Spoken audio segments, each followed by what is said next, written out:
আবু সাইদ মুক্ত, প্রশাসনের ছেলে খেলা, প্রশাসনের ছেলে খেলা, মানি না, মানবো না।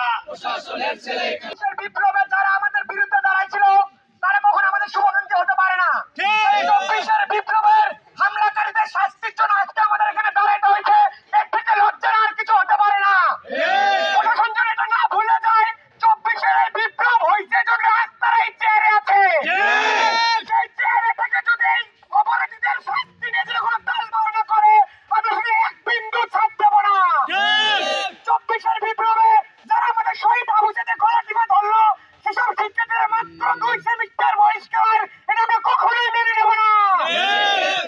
একটা নামমাত্র শাস্তি দিয়ে আবু সাইদ সহ যারা আমরা আন্দোলনে ছিলাম, আমাদের উপর যারা হাত তুলেছে, আমাদেরকে যারা বিভিন্ন ভাবে অন্যায় ভাবে আমাদের যারা নিপীড়ন করেছে, তাদেরকে নামমাত্র 1 সেমিস্টার 2 সেমিস্টার মাত্র সাজা দিয়ে তাদেরকে অব্যাহতি দেওয়া হচ্ছে। এটি আমাদের সাথে প্রহসন ছাড়া আর কিছুই নয়।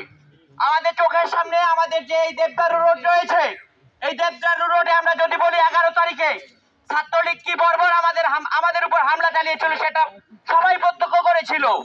কিন্তু আজকে যদি আমরা দেখতে পাই, সেই শিক্ষার্থীদেরকে যারা আবু সাইদ আমাকে সহ সেদিন সকল যারা আন্দোলনকারী শিক্ষার্থী ছিল, সকলের উপর যারা হামলা করেছিল, তাদেরকে মাত্র 2 সেমিস্টারের বহিষ্কার করা হয়। এটি মূলা ঝোলানো ছাড়া কিছু নয়। আমরা প্রশাসনকে স্পষ্ট বলতে চাই, আমরা দেখেছি 11 তারিখ কিভাবে নারকীয় হামলা আমাদের উপর চালানো হয়েছে। সেই 11 তারিখ যে কিনা শহীদ আবু সাইদের গলা চেপে ধরেছিল, তাকে নাকি নামমাত্র 2 সেমিস্টারের ড্রপ দেওয়া হয়েছে। আমরা এই সকল মূলা ঝুলানো শাস্তি আমরা মেনে নেব না। সেই 2 সেমিস্টার পর ফিরে এসে আবারও আমাদের সঙ্গে এই প্রতিষ্ঠানে একই প্রতিষ্ঠানে ক্লাসে অংশগ্রহণ করবে, এটা আমরা মেনে নিতে পারি না। আজকে সে শহীদ আবু সাইদের গলা চেপে ধরেছিল, 2 সেমিস্টার পর সে যে এসে আমাদের গলা চেপে ধরবে না, তার কোনো নিশ্চয়তা নেই। আমরা এই সকল মূলা ঝুলানো নামমাত্র